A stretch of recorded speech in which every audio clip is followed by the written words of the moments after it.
The package that they had last year for War Games for Survivor Series was amazing with War Pigs. And I'm really, really close. I mean, think about this, Bully. Cody Rhodes is going to be part of a War Games match. I'm very, very excited about that. Obviously, his father, Dusty, invented War Games, so this is going to be special coming up in 2 weeks from Saturday at Survivor Series. War Games, in your opinion, greatest gimmick match ever created? Yes. Yeah, me too. Yeah. I mean, to me, it's fantastic. The history behind it, the people that we've seen involved in it. And to me, it's come full circle. 1987, having Dusty a part of that first ever War Games match. And now, you know, we're going to see it again with Cody Rhodes involved. This is going to be a special one coming up later on this month. Raw last night was, I thought it was an okay show. There wasn't a ton of excitement, but they went off the air extremely exciting. And I'm looking forward to War Games. This is Cody's first one. This is, of my knowledge, this is Cody's first ever War Games. I can't see how he was ever part of another one.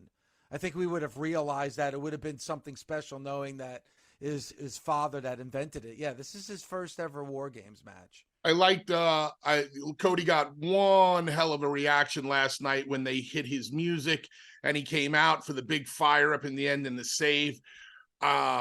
People were chanting Cody. I wish Cody was wearing just a t-shirt last night when he came out, and when he was firing up at the end would have just ripped the t-shirt off, not to copy Hulk Hogan, but just to fire up. I think the people would have been even more behind him, or took that sweatshirt off or something and put his hand over the tattoo of Dream. Just that little something extra to throw us back to Dusty creating the War Games and now Cody being in his first. But overall, I thought they went off the air really, really hot and exciting. And again, I know I get accused of being a Cody fanboy, and I get it because I am a big fan of Cody Rhodes. Like, Cody kind of has that feel about him, a la a John Cena. You know, whenever John Cena appeared, they called him Big Match John. Mm-hmm. JBL would call him Big Match John. He just brought a big match feel to everything. Cody has that same thing about him. Like, he really just, when he comes out and he's a part of something, you know that it's something special and that it's something big. It's very rare for wrestlers to have that. I think Cody has that something special. I think Cody's on his way to having that something special. Okay. I don't think he's there yet, but I think he's going to be.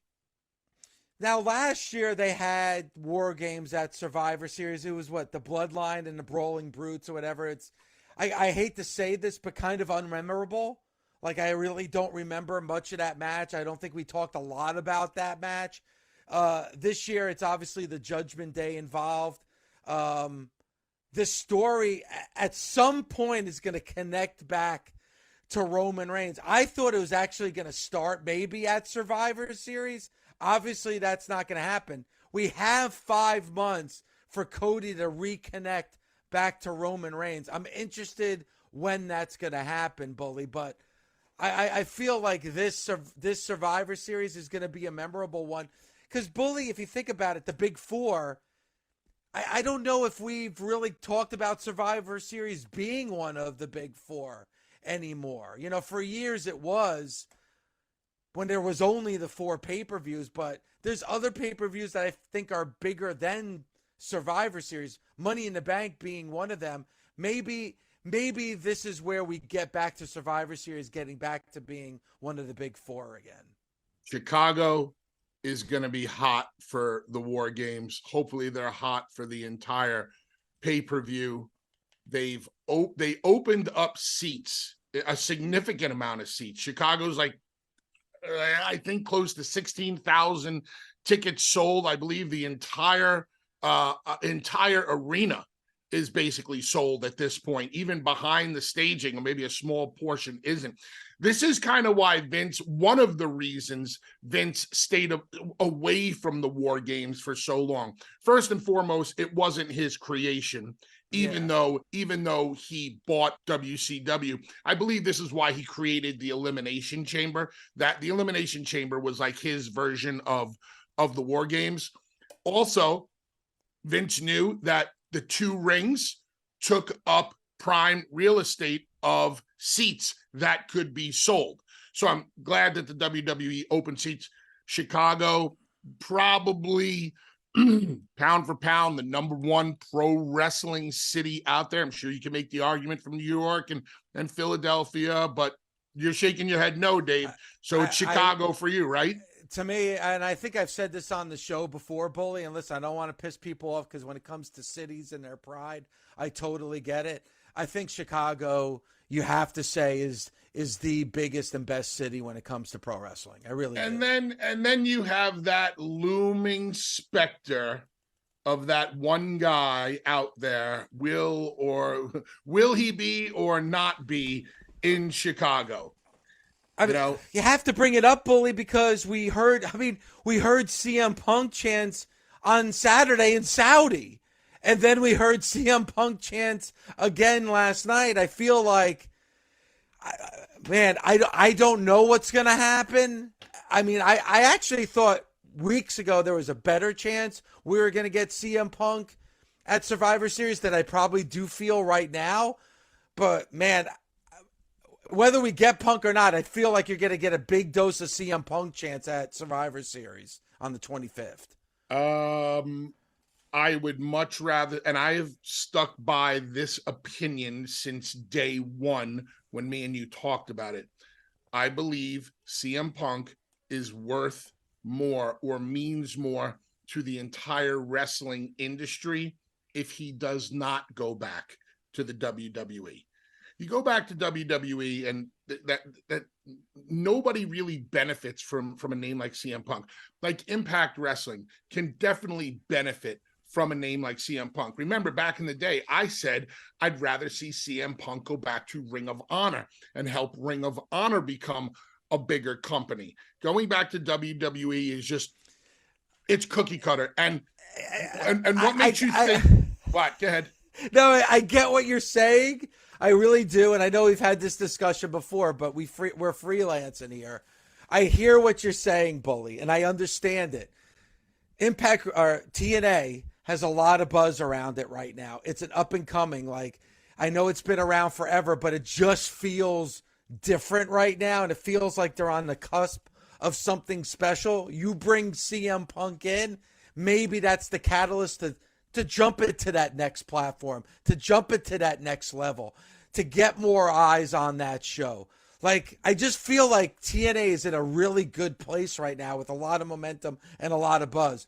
Punk would just add to that, and I think it would be really good for TNA and for CM Punk. But there's just something about what that moment would be at Survivor Series. And listen, I don't mean to buy into all the hullabaloo when it comes to the tribalism and the social media. But, man, Cody Rhodes, Jade Cargill, CM Punk, like, that is kind of like the jabbing that's going back and forth between the WWE and AEW, right? Cody, CM Punk, Jade Cargill, Edge, Ric Flair, like, there seems to be a little bit of a jousting session going on between these two companies. Cody was getting booed when he was with AEW. Look at Cody right now. And AEW fans have nobody to blame but themselves for the Cody situation. It's as if AEW fans welcomed Cody with open arms and then pushed him away. In my eyes, and don't tell me about the Anthony Ogogo situation, because Anthony Ogogo has fucking gone. Those fans pushed that man out of that company. I'm not saying it was the number one reason why Cody's not. There's probably other reasons. Then there is. But those fans started booing that guy out of the building. They wanted him to turn heel. They wanted him to turn heel. We want Cody to turn heel, and we're not getting what we want. But Bully, think about it. They want them to turn heel. He's the biggest babyface in pro wrestling right now. That's my opinion. Think about that. Well, AEW fans know better than Cody does, or that we do.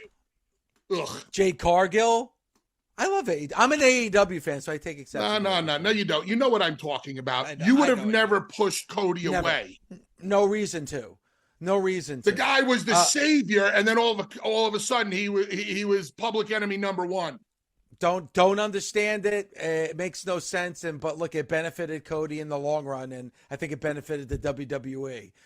Jade Cargill, we're seeing what they're doing with Jade Cargill right now. CM Punk, the last image of CM Punk was him walking up that entrance ramp, giving the middle finger behind him. So imagine if CM Punk was to come back to the WWE. You know, CM Punk is another person, Bully, that even at that big show, which turned out to be his last at All In at Wembley, 50-50, a big portion of that crowd was booing him. I don't think there's going to be any boos in Chicago if CM Punk reintroduces himself to the WWE universe at Survivor Series. I just think that I'm sure Punk is willing to go back to the WWE just to shove it up AEW's backside. I just don't know if the WWE wants the potential same situations that they were in with Punk back in the day. I feel like if Punk went back to WWE, and obviously the moment would be amazing because it would be Chicago and yada, yada, and the whole world be talking. But Dave, don't you think that the WWE and Punk would be walking on eggshells every day with one another? I think it's a little bit of a different world in the WWE right now. But is CM Punk a different person? Well, I mean, we don't know that. We don't know that. And again, I don't know how much at fault he was at some of the incidents that have happened. Number two. Number three, like, this is your last chance, Bully. Like, if this doesn't work out, you're done. I would think that he would want his legacy. And this is a guy that, you know, was trained and thought of mentor and loved a Harley Race and a Terry Funk. CM Punk has a lot of love and respect for the tradition and the foundation that is pro wrestling. So I would think that this last, and he's older and wiser too. You're talking, you know, it's a decade removed from the problems that he had with the WWE the first time. I think it would be a different story if CM Punk went to the WWE. And I don't think that let's just bring TNA into the picture. I know what that locker room is like. I know the work ethic of the locker room. I know the personal camaraderie the locker room is in. I also know what I know of Punk and his attitude or philosophy or the way he can be. I think it would work. All right, it's time for my LaGreca snaps. And I was going to do something on Monday Night Raw, Bully, but I kind of changed my tune after the conversation we just had. Now, we're still working out what happened exactly, and we're still working out whether Bob Backlund's reign, you know, kind of ended because of Antonio Inoki's victory and the exact timeline, or maybe it was a mistake by Michael Cole in Saudi on Saturday. But it kind of brings up a bigger picture that really makes me hot. And I'm wondering if I'm alone on this. Okay, because we are going to get to the nation. And Bully, it's something I struggle with. And Bully, you talked about officiating, how sometimes officiating gnaws at you. It gnaws at me when it comes to history. I hold the history of pro wrestling very, very sacred, Bully. You know, I really do. And I'm not even somebody that's ever stepped into the ring. But I'm going to bring up somebody I used to work with that kept history sacred, and that was Shannon Sharp. I used to work with Shannon Sharp. And Shannon Sharp, when he went into the world of the NFL, Bully, he took it upon himself to learn the history of the NFL. He's like, now that this is my career and I know now forever I'm going to be linked with the NFL, and also when my career is done, I'm going to talk about the NFL. He felt it was his responsibility to know everything that he could about the National Football League. I'll bring in our very own Mark Henry. Mark Henry, when he said, this is going to be my profession and this is what I'm going to do for a living, he learned everything he possibly could about the history of pro wrestling. He finds the history of pro wrestling very sacred to him. And I know you do too, Bully. As a fan, I'm just a fan, but I've made this profession my career. I feel like it's my responsibility, Bully, to know the history of this great sport and to recognize and give respect. I feel like when you erase history and you cross certain things out, you're disrespecting the people who were the pioneers of this industry. You're disrespecting the people who put their health and their life on the line each and every time they walked into the ring. And that's one thing, Bully, that I will never, ever do. This is where you, Bully, have the right to smack me in the face if I disrespect anyone that steps into the ring. And you've done that in the past.